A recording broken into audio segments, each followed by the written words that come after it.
about to start our panels.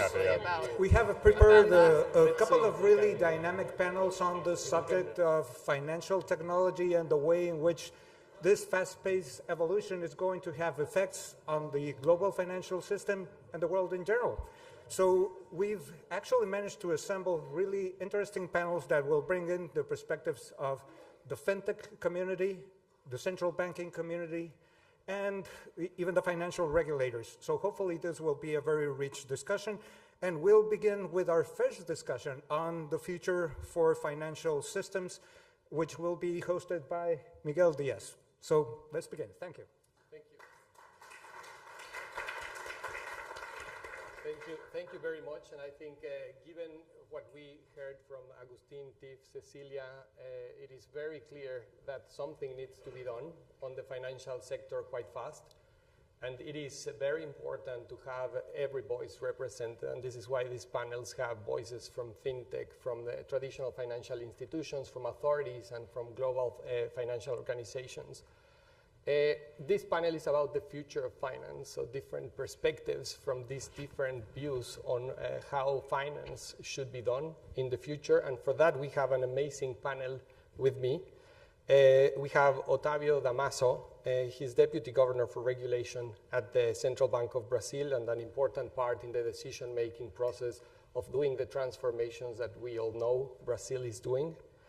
We have Jessica Renier. She's a Managing Director of Digital Finance at the International Institute of Finance, and she brings a blend of knowledge from the private and public sector and lots of experience in terms of how to get different players to collaborate. Then we have Tobias Adrian. He's a Financial Counsellor and Director of the Monetary and Capital Markets Department at the International Monetary Fund, and also a reference for financial topics in a global perspective, if I may say.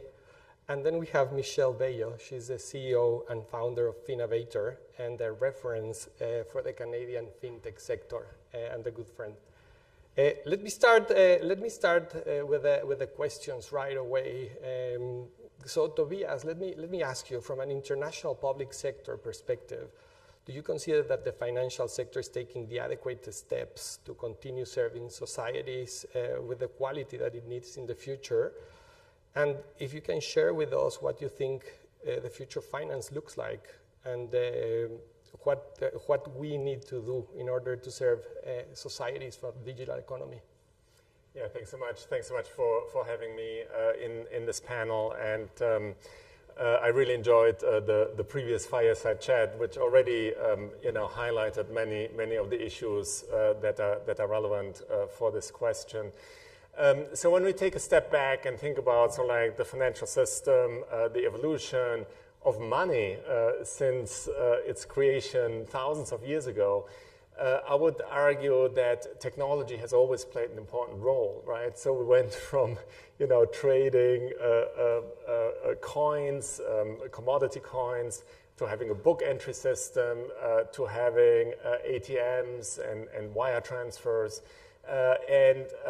So technology is very foundational for money. So the future of finance certainly is being shaped by technology to some degree. The other key ingredient is policy, right? And this is regulatory policy. It is central bank policies. And as was already mentioned, central banks are at the center of the monetary and financial systems as a foundation for trust. And so the question is, how can you use these technologies to achieve policy outcomes that are desirable? And I would mention perhaps 3 or 4 objectives here. Efficiency is certainly one. So clearly technology can make the system more efficient, but it also has to be resilient. It has to have integrity, be resilient to misusage. It has to be resilient to cyber. I think that's an issue that we focus more and more on. And it has to have inclusiveness.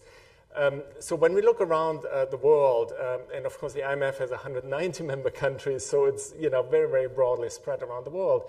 I think in some countries and in some segments, payment systems work very well, but in many parts of the world they do not. And so hopefully the technology can help to make systems more efficient, more inclusive, more resilient, and really trustworthy. And, you know, it's sort of like, in principle, we can see that we should be able to get there, but to actually get it done is very hard work. And this is where the BIS Innovation Hub is so important, is to, you know, get from the big picture conceptual to the nuts and bolts to actually do things. Yeah, so you mentioned trust and technology, and if we have to select two words from the previous panel, I would say those two are very, very prominent.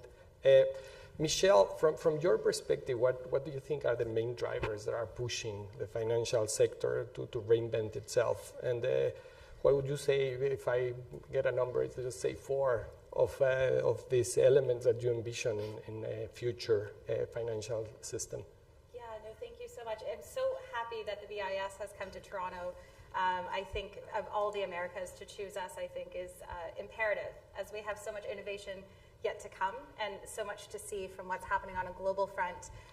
One of my favorite topics is open data, largely because it could bring 5% of GDP to any one country that implements it properly, as per the McKinsey report, and realizing, especially in Canada, GDP is definitely something we need to look to. So knowing that one of the BIS's main core pieces is to focus on open finance is very welcoming, as I think this is a core tenet. When we look at the future of finance, it's truly about consumers, and consumers feel that Amazon is how every aspect of their lives should now work. So to have that happen, I think you have to look at 4 core tenets, one being open data and having that true consumer data right. I think Australia has had a shining star on that aspect of having a consumer data right that then goes across multiple industries. I think they're still trying to find the right way to have that implement in a way that can drive that GDP growth. But I think a human data right is a core tenet that is needed across all sectors. When you look at that, you also need to understand that we have to have some type of digital ID for a sense of security, for having that seamless onboarding trust infrastructure to ensure that the underserved can be brought back into the ecosystem. And you've seen that with UPI in India and even Estonia early on, looking to having real-time rails. I know 88 countries have them. We do not just yet, but it is truly important to have faster payments and ensure that that payment has landed as a business, as a consumer, quite quickly. And then I think the last tenet is cybersecurity. I don't think we teach our kids early enough about cybersecurity. I don't think we truly understand the challenges or the educational aspects of what we need to know to get cybersecurity, potentially from a JK onwards, in a very simplistic way, but we need to understand how to protect ourselves, and it has to be a core tenet. I love the 4 elements.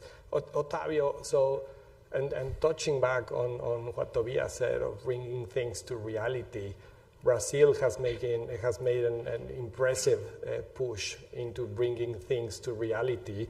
PIX is just like, again, the tip of the iceberg, but there are many other things below PIX that have been done through time, and Brazil has developed amazing systems in the back end.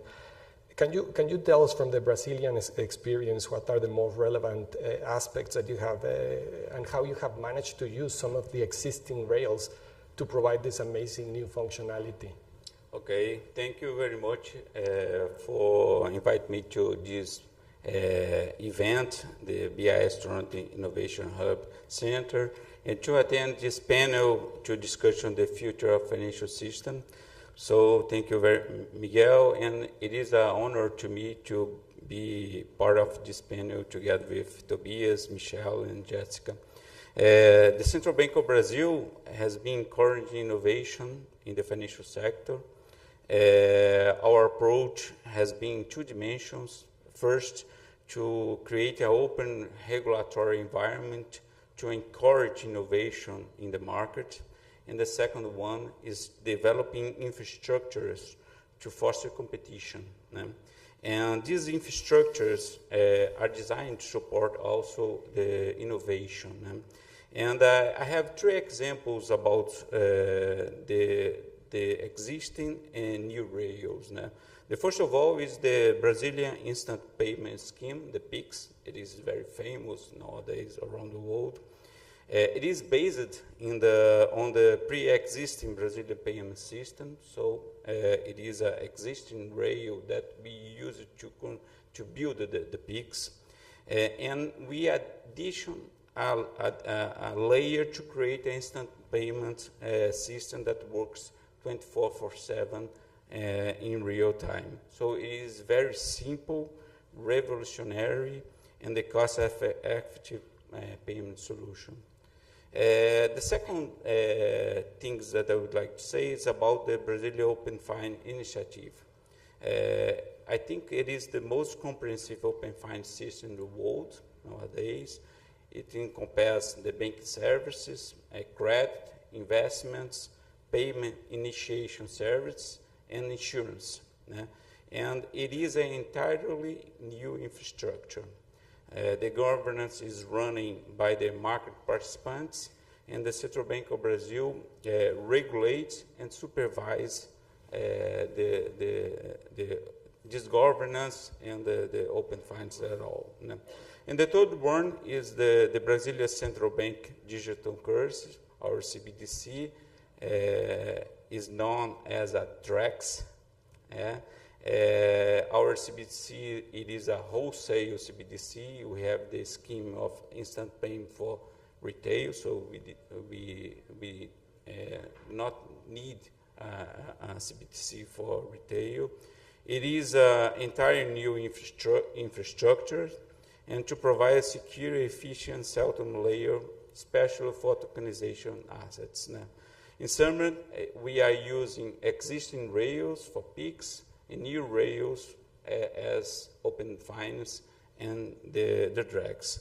And the Central Bank of Brazil sees all this innovation interconnecting and building the financial system of the future. So PIX, open fine, DREX, and tokenization. It's a bit what Agustin mentioned in terms of putting all the things together and joining the old with the new, no? Yes. Jessica, the IIF has a very broad perspective of the financial ecosystem. Its members are from different parts of the system.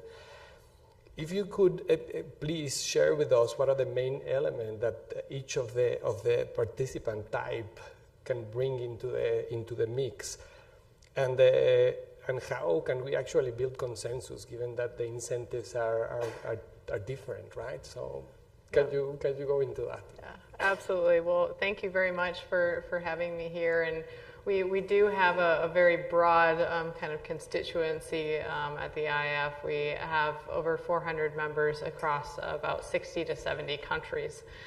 So as you can imagine, there are lots of different viewpoints from all the way from large financial institutions to payments companies to sovereign wealth funds to central banks.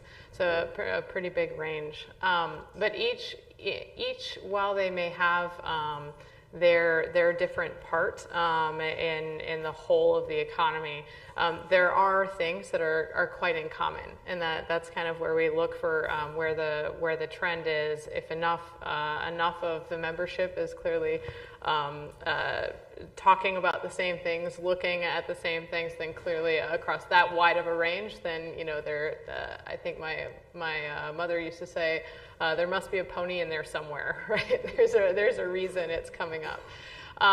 So just a kind of a few categories. I was recently in a conversation, really looking at payments, and I think oftentimes we think about what are all the exciting new, kind of more sparkly innovations in payments, but we sometimes forget to think about what the very long history of payments is and why certain infrastructures exist today versus others that don't, and the underlying business of payments. The large financial institutions, large banks, international entities are steeped in this business. They've done it for many years. And I think having a reminder every once in a while what the true baseline business of payments is really critical. And I was reminded of that in this conversation and said, if we don't have that base, then it's hard to talk about the innovation from that. I think another chunk of more the domestic entities, but more traditional finance still, the importance of being the customer in the sense of the interaction with the big, large international financial institutions is just as critical. Perhaps even more critical, understanding how do we then serve all of the domestic economies. I think from the fintech side of life or kind of newer players, I always really appreciate the time that I spent at Stanford that taught me just how exciting some of the fearlessness can be in innovating. But if you don't have somebody really challenging you and kind of running very quickly that causes you to have to run even faster, then it's very easy to get static and not move where you could get where you could challenge yourself to do even better. And then from the academic side, and this kind of connects to the public side because there are lots of great macroeconomists in the public side. Everything has to be grounded in the macroeconomics at the end of the day. Everything has to be grounded in the health of the global financial system at the end of the day and the health of the global economy. And the thing that they all have in common at the end of the day is a desire for the health of the global economy to end up in the right place. And so I always think of my job and our job at the IF as being a bit of the SWAT team for the health of the global financial system. That's a cool objective. Let me go deeper into that one. Michelle, so there are competitive advantages to both sides, right? So we have the prudential regulation and the traditional institutions actually have these rules to do things very safely and securely. And then we have the fintech area, which is super fast.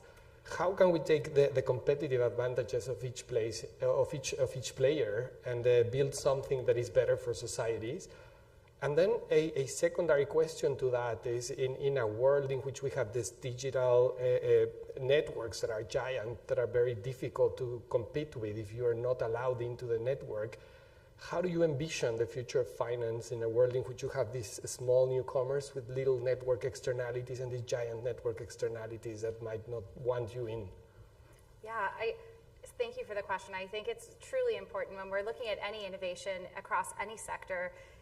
Having competition is literally the core of that dance, of you being able to see someone go like 5 steps ahead of you and be jealous, and like Brazil, largely jealous. There are many steps ahead of us.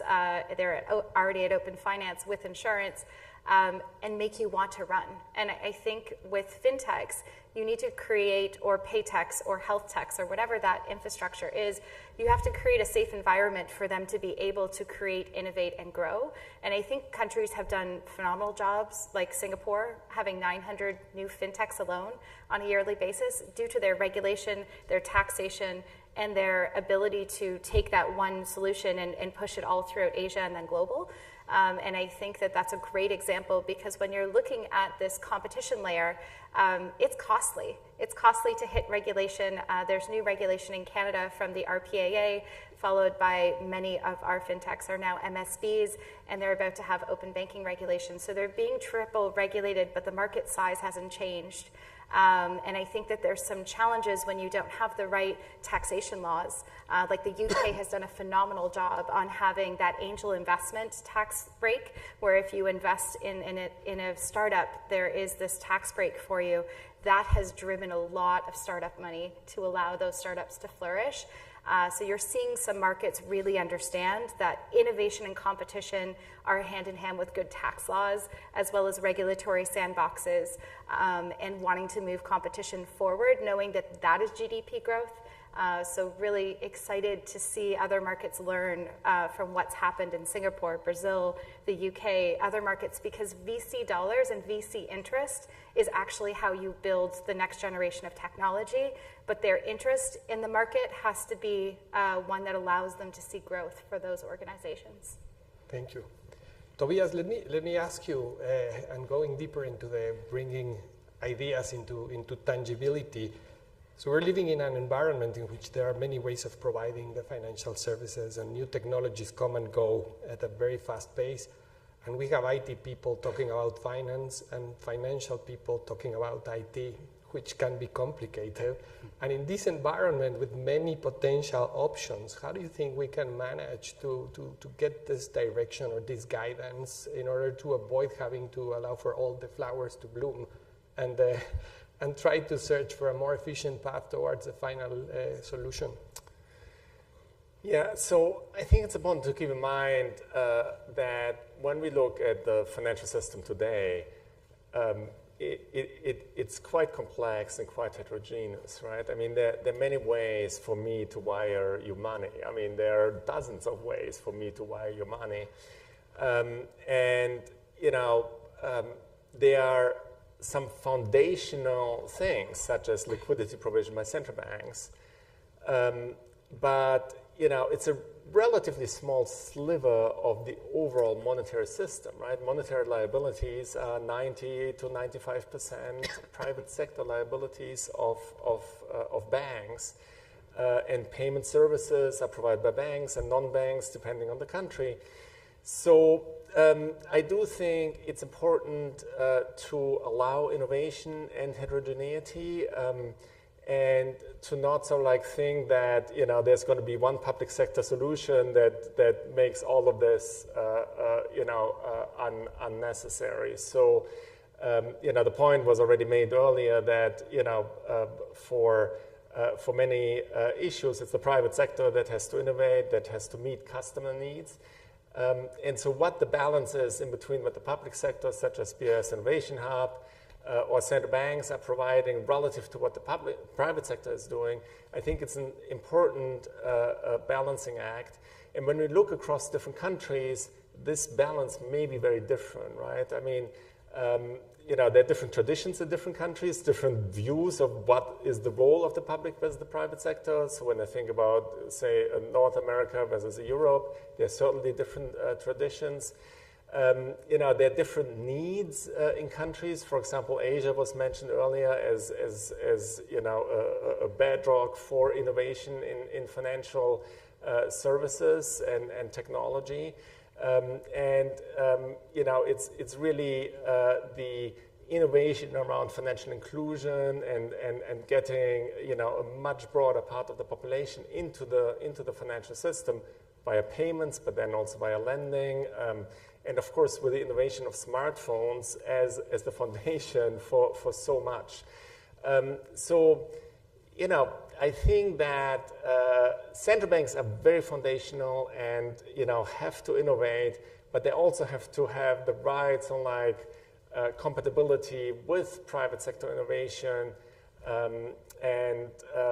You know, that has worked extremely well in some countries. I think, you know, Brazil is represented here, which is certainly one example where, you know, public sector innovation has allowed a lot of private sector innovation at the same time. But it hasn't always worked like that, right? I can think of other countries which, you know, where perhaps there wasn't this sort of like complementarity, and where ultimately, you know, the public sector might have had, or central banks might have had very good intentions, but then, you know, the adoption was not that great. So I do think the mandate of an IMF or a BIS is certainly to keep on pushing to try to provide policy frameworks as well as innovation to, you know, achieve high efficiency, stability, integrity, etc. And inclusion, but you know, you know, there are many dimensions to the issue, and you know, thinking about the last 7 or 8 years of the journey around digital money and cross-border payments, you know, it's really, you know, going deeper in these many dimensions of challenges that I think is a key lesson. Can I just dig a little bit deeper on your answer, Tobias, in terms of whether you think there is a difference between, for example, financial market infrastructures, when you start thinking about digital public goods, and then things that can serve as a platform on top of which this other innovation by the different participants can build upon. Right. So what do you think about that dimension? Yeah, so, at the fund, as was mentioned, the fund is very much a macro shop with a mandate to oversee the international monetary system. So it's all very, very macro, very global, very big picture.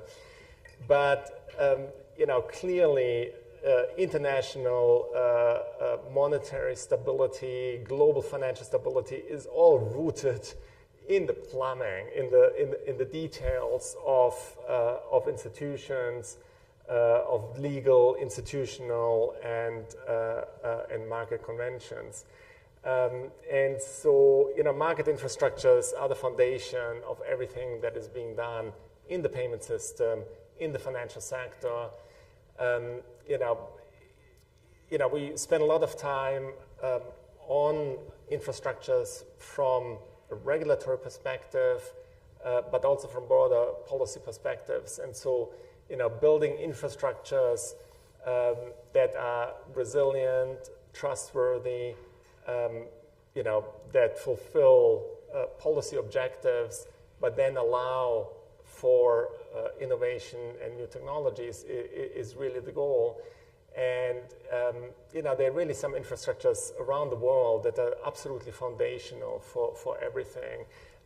But a key challenge, I think, is that we easily get locked into something, and, how do we move to sort of like the next technology? I think the infrastructures themselves innovate oftentimes, but sometimes they are replaced and by other newer forms. And so I think at the moment we are in a time that is really exciting because all of that is so like at cross currents, and I think there are huge opportunities, but there are also pitfalls. And so having a very thoughtful and intentional policy approach is absolutely key for central banks, financial institutions, and policymakers more broadly.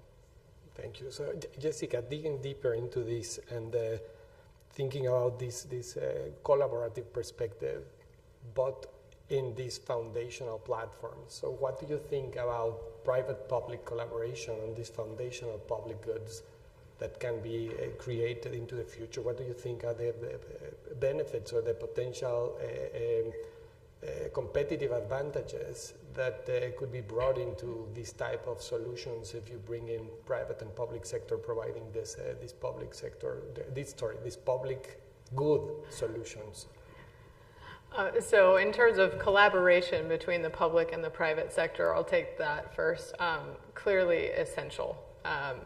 Either side will not exist and succeed in the goal of overall financial health without the other side. It just isn't possible. So, and I think, to any number of kind of conversations, roundtables, efforts out of Washington at times where I've been part of conversations and it's kind of a public-private partnership, but it's really just talking at each other as opposed to a sitting down, rolling up your sleeves and saying, we're in this together. Let's get out a whiteboard, try to draw things out, and let's put some of the more contentious governance or other questions to the side while we figure out if there's even value in trying to construct this and how could we, and give it our best shot.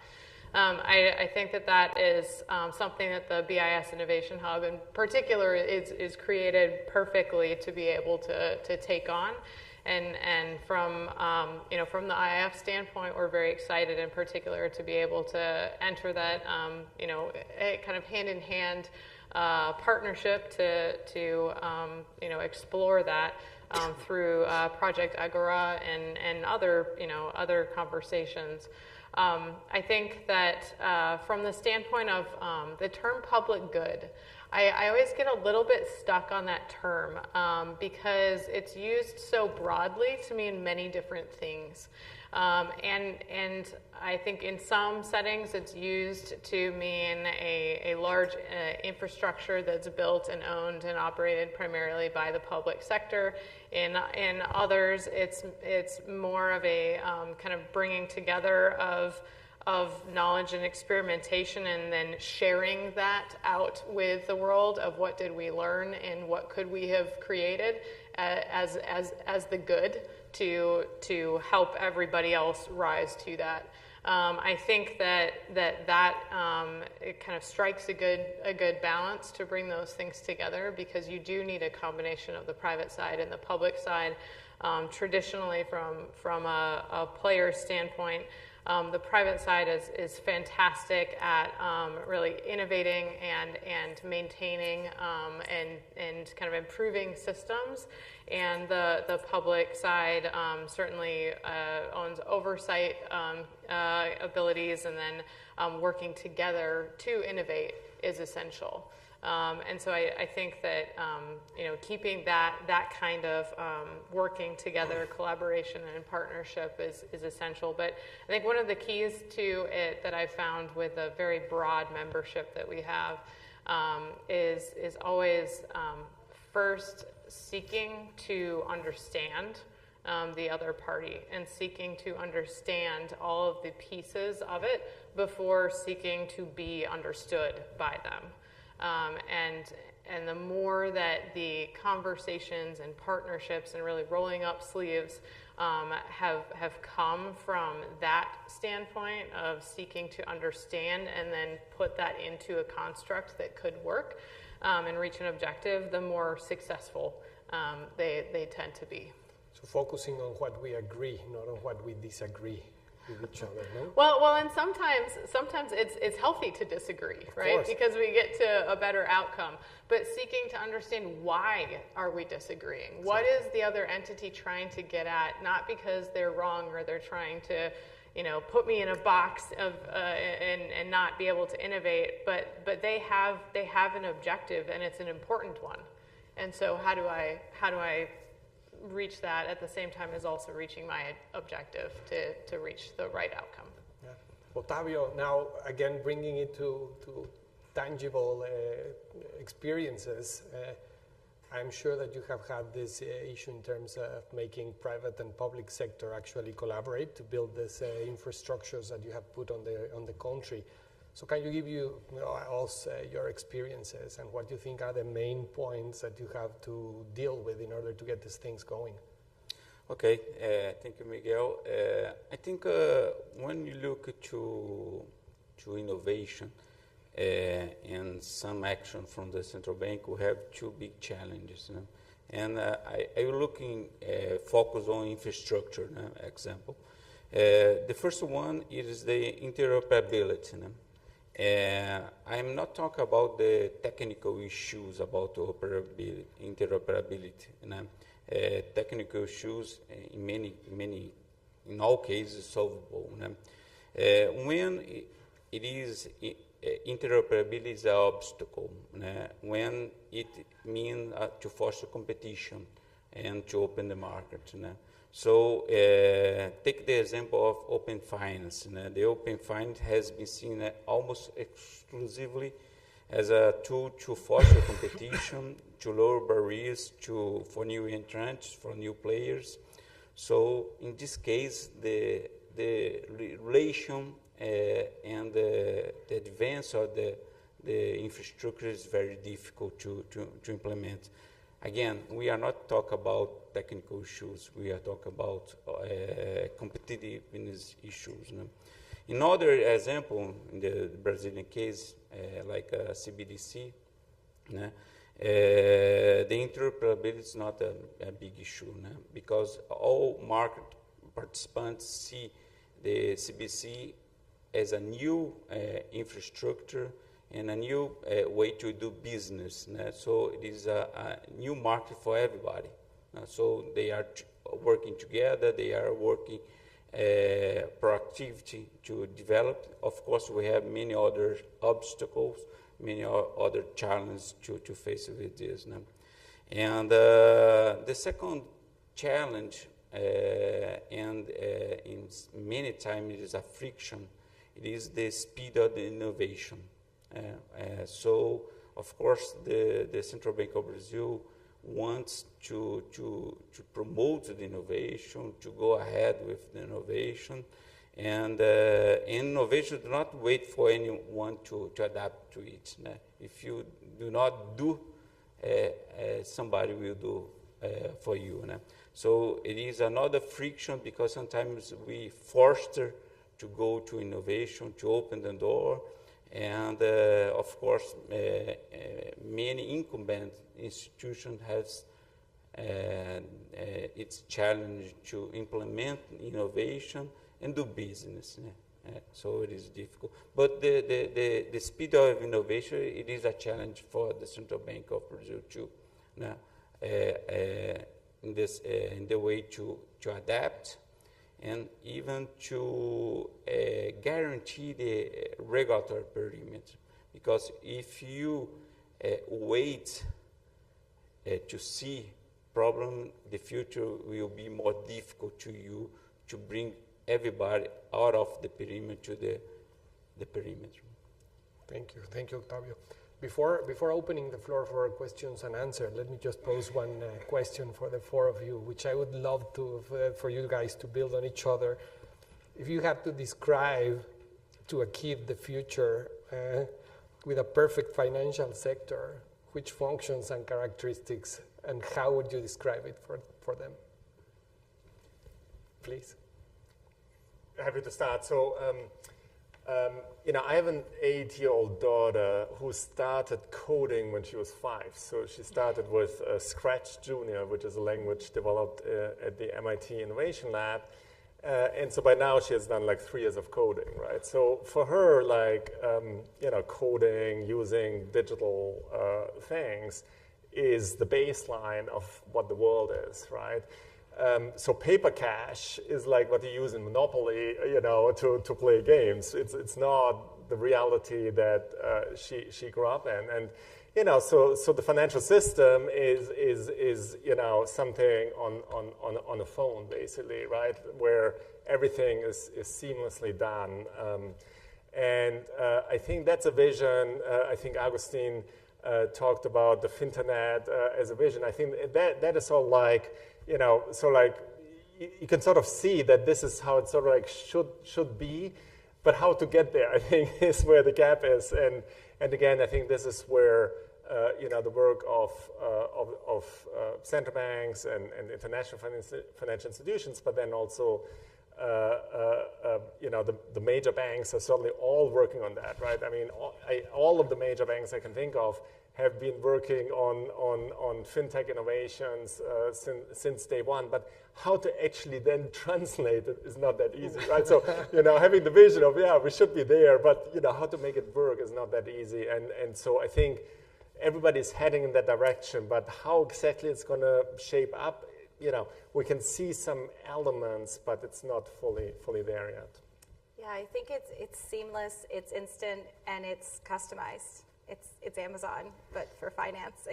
It's really, they're so used to, my son is on Roblox, right? So he can create his own avatar, he can make his own clothing, he could sell his own virtual clothing, he can talk to a friend virtually, he can eventually just send him money, or if he thinks of something, it will eventually just, obviously, if you say the words, it will be on your phone, but eventually I think when you think about it, it will just land there. And even today, my daughter has Mido, and before I got on stage, she's like, Mom, you need to send me $20 buying school stuff. So instantaneously, Face ID and send the $20, and you get the happy heart text. So they're already used to it being seamless in their minds. I don't think they see the friction because they haven't set up their own bank accounts. So they're used to this. They're just expecting it to get easier, and I think it is. The question is how safe, secure, and quickly can the front end get there, with the back end also still being safe, secure, and the lower part of the iceberg. It's a big one, and it's our responsibility to build that lower part of the iceberg, even though it's kind of nebulous at the moment, as Tobias said, and we have many options on how to build that lower part. No? Because my colleagues here have chosen very happy words, I'll be the other side. Oftentimes, I would say a dependable system in the future, something that I trust. right? All of these things, but it still has to be trusted and dependable. You have to know that your money is going to get where it needs to go when you need it to get there, and that there's no question about what's going to happen to it in between there. So we have to not lose that while we try to be instant and exciting and seamless. But then also without the parade of horribles that sometimes happens of trying to move your money and your assets and other things, and you need to sign this piece of paper, but then you need to go prove you are who you are over here, but you talk to that person, now you have to talk to the third person before you can go sign your other piece of paper, and why can't you just move your asset? I would love the future to not have to go through that kind of parade. Okay.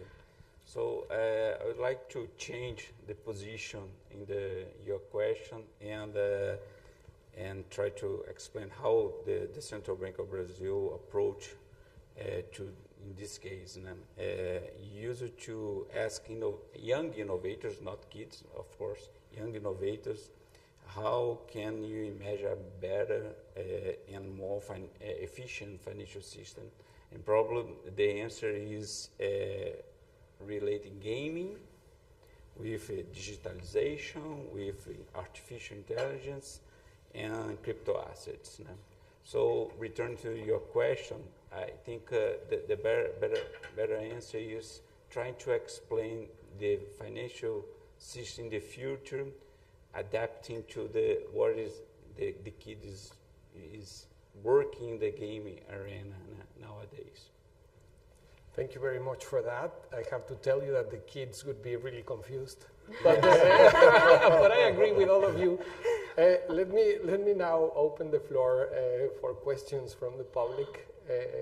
So please raise your hand, state your name and institution, and yes, Governor. I do have, so my name is Adrian, Deutsche Bundesbank. I have one question, a small comment. I got a little bit nervous when I heard that we should think about, let me say, regulatory sandboxes and tax pockets as a central bank, and that makes me nervous.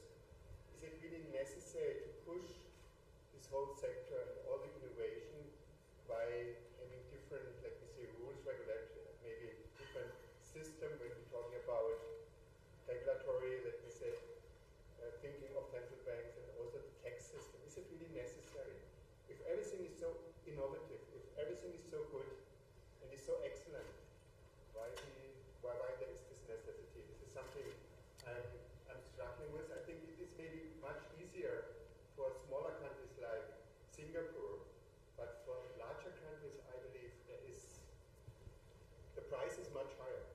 And so I need a little bit more, let me say, your understanding, food for thought, why you think this is something that is of utmost importance.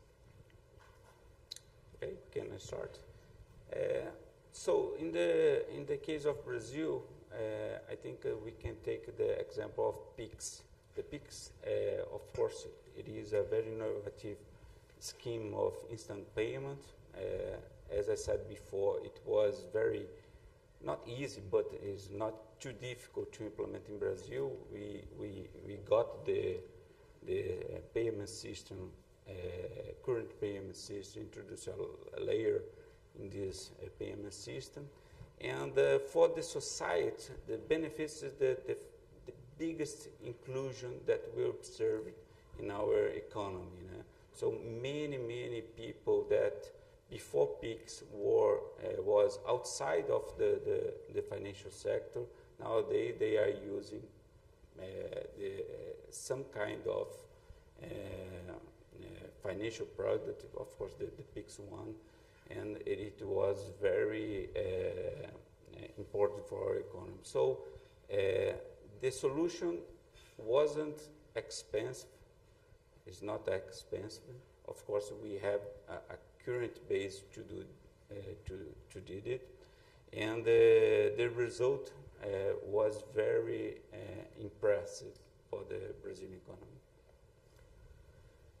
Yeah, perhaps very quickly, one way to reframe your question is in terms of proportionality of regulation. So, for example, when we look across countries, right, we assess regulatory approaches in some of the most advanced economies like Germany or Singapore, as you mentioned, but also some less advanced economies. And so the way we think about that is that there should be a proportionate approach to regulation.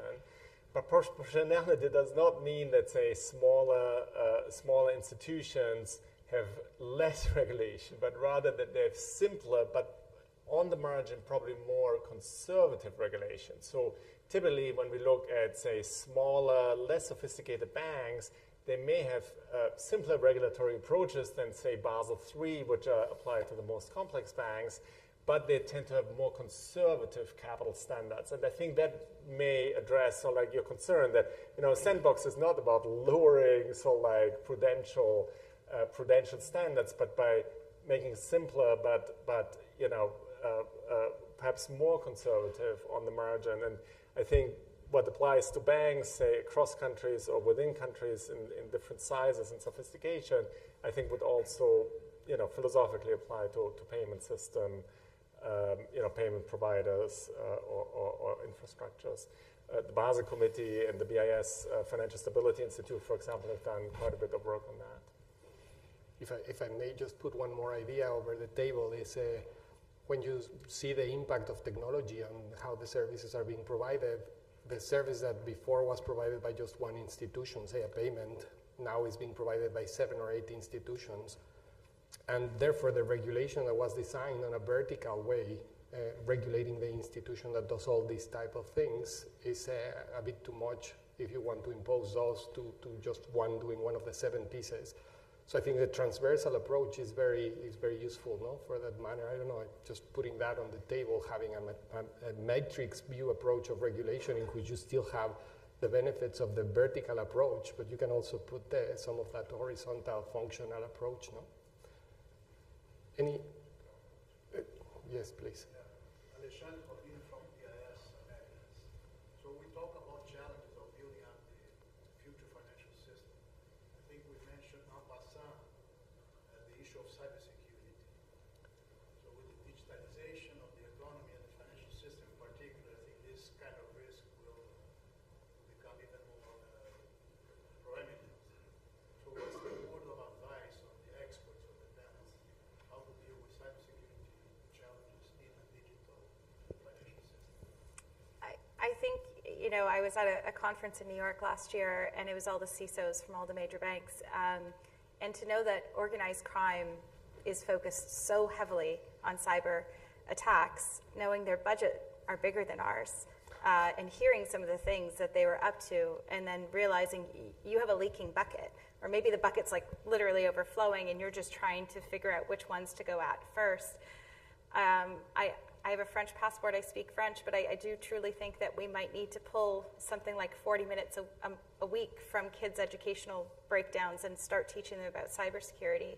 Because I think when we look at businesses, not enough people grasp how much they need to protect their systems, how they need VPNs, how they need to train their staff to not click on certain emails.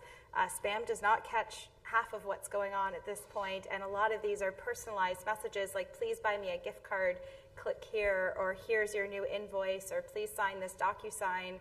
If you're not teaching them to look at the actual email and assess, is this a real email or not a real email, and we haven't even got into deep fake yet, I think we have a major issue that we need to get at from a young age upwards, because it's going to get worse, and we haven't even addressed it. And I think kids are so easily giving their information online, and Web3 is coming, and they really need to be protected, and hence maybe why we need some core digital identity to protect us with our credentials, not going out, not going to hotels and having them scan my passport when the Marriott had a breach of, how many hundreds of millions of passport information.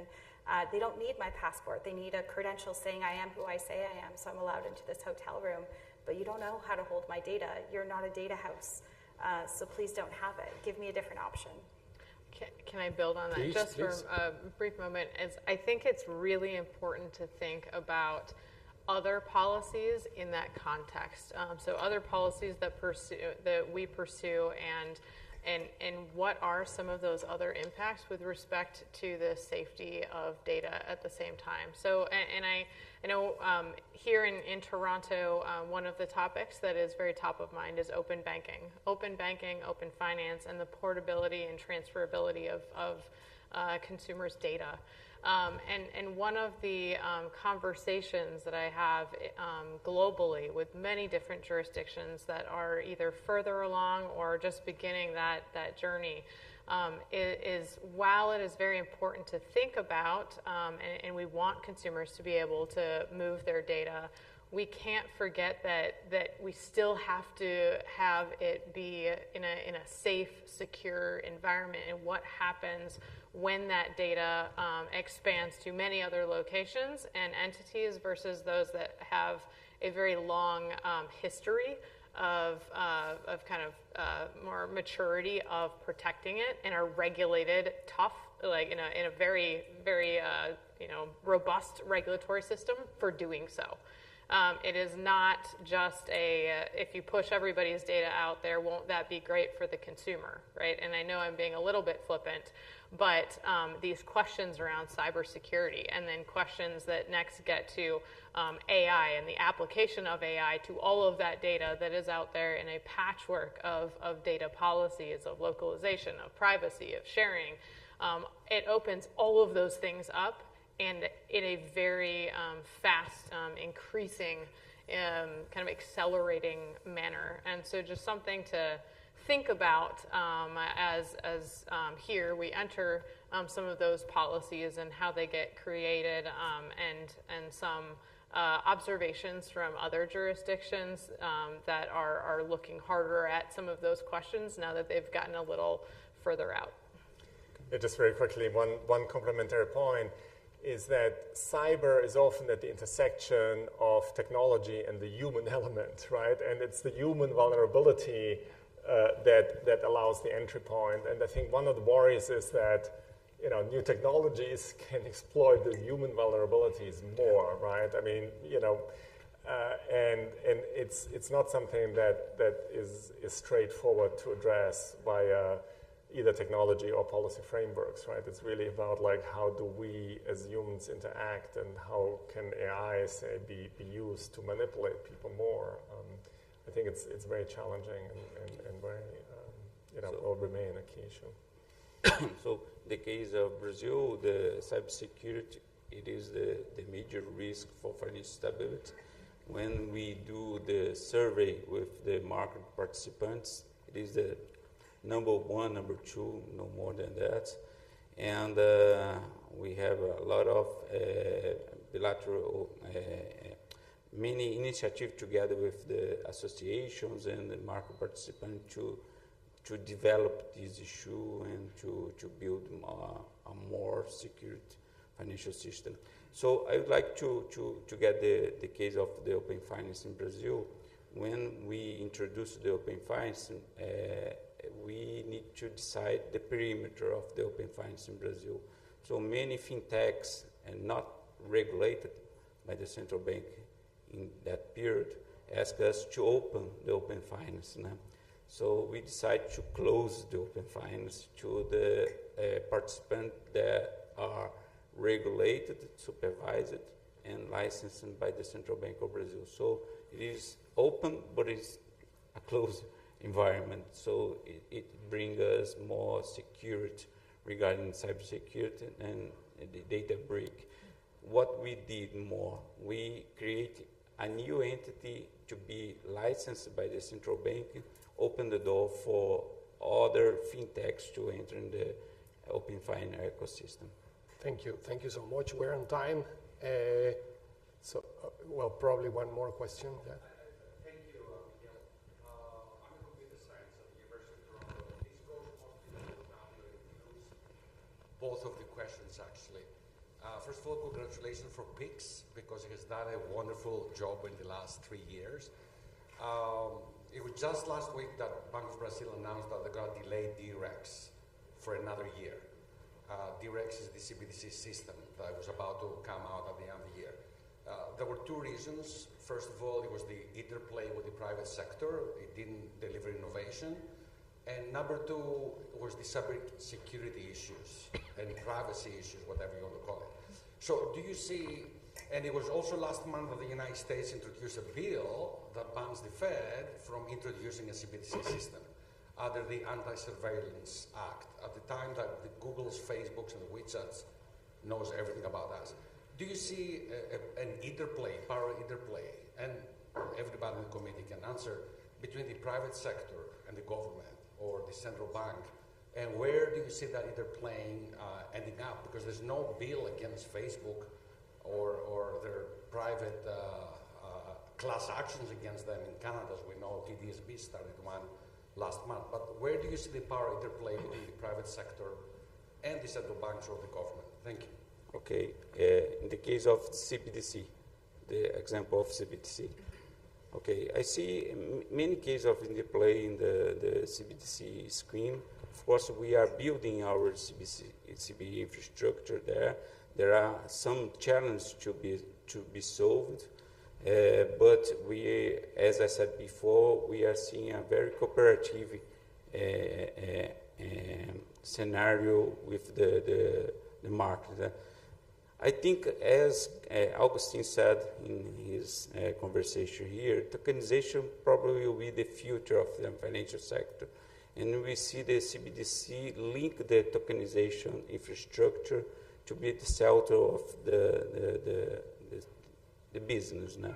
So when we look to the government, there are some ideas that are probably will be developed in the future. When we look to the market, main ideas that are being studying and thinking about for the future. One thing very interesting that we implement in Brazil, of course, we have the sandbox when the market participant enter the sandbox to try to change the regulation. But we have also another experiment in Brazil. The name is LIFT, when we ask the financial market and non-financial market participants to show cases related to financial services and products. It is very interesting. And we launch a specific LIFT challenge for the CBDC. Before we launch this LIFT challenge for CBDC, I didn't have many expectation about many proposals. When we launch, we need to do a haircut to eliminate many ideas that was present to the central bank, and probably we will not have hands to work with them. So I see a big future for the CBDC. Just one additional thought here is, asset tokenization and deposit tokenization, right? So, CBDC is all about central bank liabilities, but of course, commercial banks are also tokenizing their deposits. Asset managers are tokenizing, money market funds and mutual funds. And, that's a closely related but somewhat different development. That may well bring many of the benefits of, say, a CBDC without actually being a liability of the central bank. And let me stop there.